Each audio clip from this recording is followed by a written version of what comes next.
Welcome back. A federal grand jury indicting 13 Russian nationals and 3 Russian companies for their alleged part in a plot to interfere in the 2016 presidential election. President Trump is claiming vindication, saying that it shows now there was no collusion on the part of his campaign. So where does the investigation go now? I want to bring in the former independent counsel in the Whitewater scandal, Ken Starr. Good to see you, sir. Thanks so much for joining us this morning. Oh, my pleasure, Maria. Yeah, we have a lot to talk about. You were in this seat of special counsel. Your reaction to the 13 Russian nationals and the 3 companies indicted on Friday? Well, first, we're now aiming our guns, so to speak, where they should be aimed. I think we should stop pointing fingers at one another in this country and realize who the real enemy is. And I say enemy. These are spies. They came into our country. They spent millions of dollars. They didn't need to collude with anyone. They had a massive operation based in St. Petersburg, Russia, not Florida. And we now know that the people who were financing this, according to the indictment, were people extremely close to Vladimir Putin. So the real target here is the Russian government, which was seeking to do what? They were seeking to sow discord. The focus has been, just one more thing, the focus has been on all this elect President Trump. But they were also saying in some of the Facebook ads, vote for Bernie Sanders and then vote for Jill Stern. It was an effort to pit us against one another, and Vladimir Putin has succeeded. There's all this finger pointing, and the great thing about this indictment by Bob Mueller and his team is that they have refocused. If Americans will listen, if they will read that 36-page indictment, they will see, my goodness, the real enemy here is not within, it's the enemy without. But you know what, Ken, I mean, the issue that I have with that is that that's nothing new. I mean, I've got to tell you, I remember going to St. Petersburg when I was working at a different company 10 years ago. And when I went to St. Petersburg and Moscow 10 years ago, I was told, Maria, don't bring your BlackBerry, don't bring any of your devices. Right. As soon as you enter Russian airspace, they will have access to all of your stuff. It was at that time I had a different BlackBerry, I had a different name, because I didn't want the Russians to be able to hack into my Rolodex and my calendar and anything else they could. That was 10 years ago, even 12 years ago when I went to Moscow as well. So how does President Trump get mixed up in all of this? We knew that Russia was trying to undermine the U.S. and the West in general. They also tried it in Europe. Why this constant focus on President Trump then?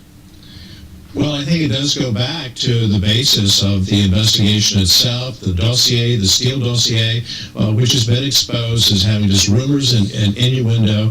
There are real issues in terms of the transparency of senior officials of the United States government with the FISA Court. You know, the FISA Court was developed and created to be a safeguard to protect American liberty against executive branch excess. But there's an assumption there, and that is that the government is being, the Justice Department or the FBI or whoever, is being honest and transparent. And there was a real breakdown there that we know. Yeah. Full transparency to the court. And I'm encouraged by what the Attorney General just said, which is that the Inspector General, you know, Maria, there are a lot of calls, let's have another special counsel.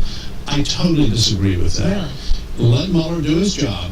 But the Inspector General was created by the Congress of the United States and signed into law by President Reagan years ago for the very purpose of handling this kind of thing. Yeah. And that office is an aggressive office, and as we just heard again, or we were reminded, a lot of the emails that have come out that are being so troubling, the emails from within, the text messages and so forth, are the result of the Inspector General's of the investigation, which seems to be going on. We don't know, but it seems to be going along professionally. So I have a lot to ask you about this, because I want to ask you about the documents. But based on all of that and what you just heard in terms of Jeff Sessions' response to it, do you think up until now this does vindicate President Trump then, given the fact that we now know who the bad actors are, the Russian nationals?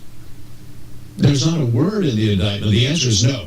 There's not a word in the indictment that suggests collusion. In fact, there's a word that suggests non-collusion, and that's the word unwittingly that appears early on in the indictment. And that was in connection with Florida. It was not in connection with folks at Trump Tower. This is on-the-ground stuff. Millions of dollars being poured into Facebook ads, working with local operatives in different states. They targeted certain states, and they are, again, these are Russians who came into our country under fake IDs, and they opened up bank accounts and so forth. all this was funded by oligarchs from what we now know out of Russia who are very close to Vladimir Putin. So at the highest levels of the Russian government, there was an effort to, again, sow discord. That's what is so upsetting to me, to sow discord, because we're such a pluralistic society. So we have to believe in out of many one, that we are united in our love for our country. So let's, again, start focusing on the real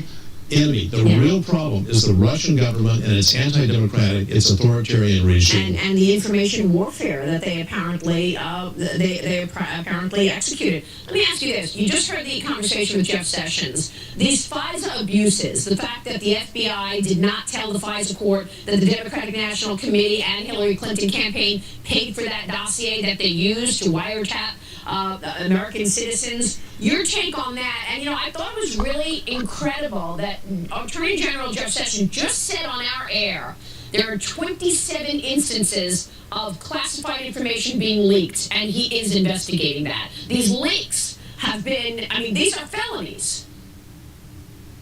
And they have to be investigated. Absolutely right. No, I found that encouraging because a nation has to engage in common sense and to protect its secrets. If we overclassify materials, let's work on that. But if it's classified, it shall not be leaked. And especially if, and this is an if it was being leaked for political purposes within the executive branch. That is just an unpardonable sin. So again, I'm encouraged by the fact that the Inspector General and his office, it's an able team. I worked with them when I was in the Justice Department as Chief of Staff to the Attorney General. These are really good and honest people, just like Attorney General Sessions said. Well, let me ask you, because you were so critical with documents in terms of the Bill Clinton, Monica Lewinsky scandal. The document released here is equally as important. What do you want to see in terms of documents being released and compare what you were going through to what we're watching today? Well, the documents that I want to see released are those, and I know these are judgment calls, so it's easy to paint with a broad brush. But I think, especially with respect to the two intelligence committees, the Senate and the House, there needs to be a new paradigm, a paradigm of transparency. We need to get these sets of issues behind us, and we also then need to know the truth in terms of whether there was wrongdoing. There's a presumption of innocence in this country that is very precious to us. But let's get to the facts. Let's get all the facts, and then hold people accountable. That's our system. And let's be fair in that process, but let's be thorough, and let's also, frankly, be aggressive. All right, guys, I'm just going to tell you what I think's happening. After I was falsely arrested, I started raising money for my court trial. Now, I would suspect that what's happening is the Democratic Party is probably wiring money from Russia to say that I'm a Russian colluder. Of which, what the hell? I don't know anybody that's Russian. I don't speak Russian. This is ridiculous, guys, what's happening. So now, to take the heat off of the Democratic Party and the FBI, now all of a sudden somebody's working out of Florida, which a lot of the harassment and the stuff that was going on with me, if it's Russian collusion, why would the Russians harass me? I've been targeted, harassed, intercepted my uploads, did fake, YouTube accounts, flying airplanes over above. This is the Democratic Party doing this. This is not Russia. Period. And it's, by the way, it's not a Democratic Party. It is a banking cartel of mobsters that is run solely by Obamas and the Clintons and the Bushes. They're the head of the states. And it will go all the way to the Vatican. That's who is meddling in elections, guys. The Vatican. Rome. The banking system. Listen, Rome controls the world. Russia doesn't control the world. Matter of fact, Rome controls Russia. So basically, Rome's going through Russia and then coming back to the United States. This is what they're saying? This is ludicrous. Hillary Clinton is a criminal. She sold uranium one to Russia. Okay? Hillary Clinton was supporting Russia. And then what freaks me out, no wonder why they took down my channel, guys. Look at this.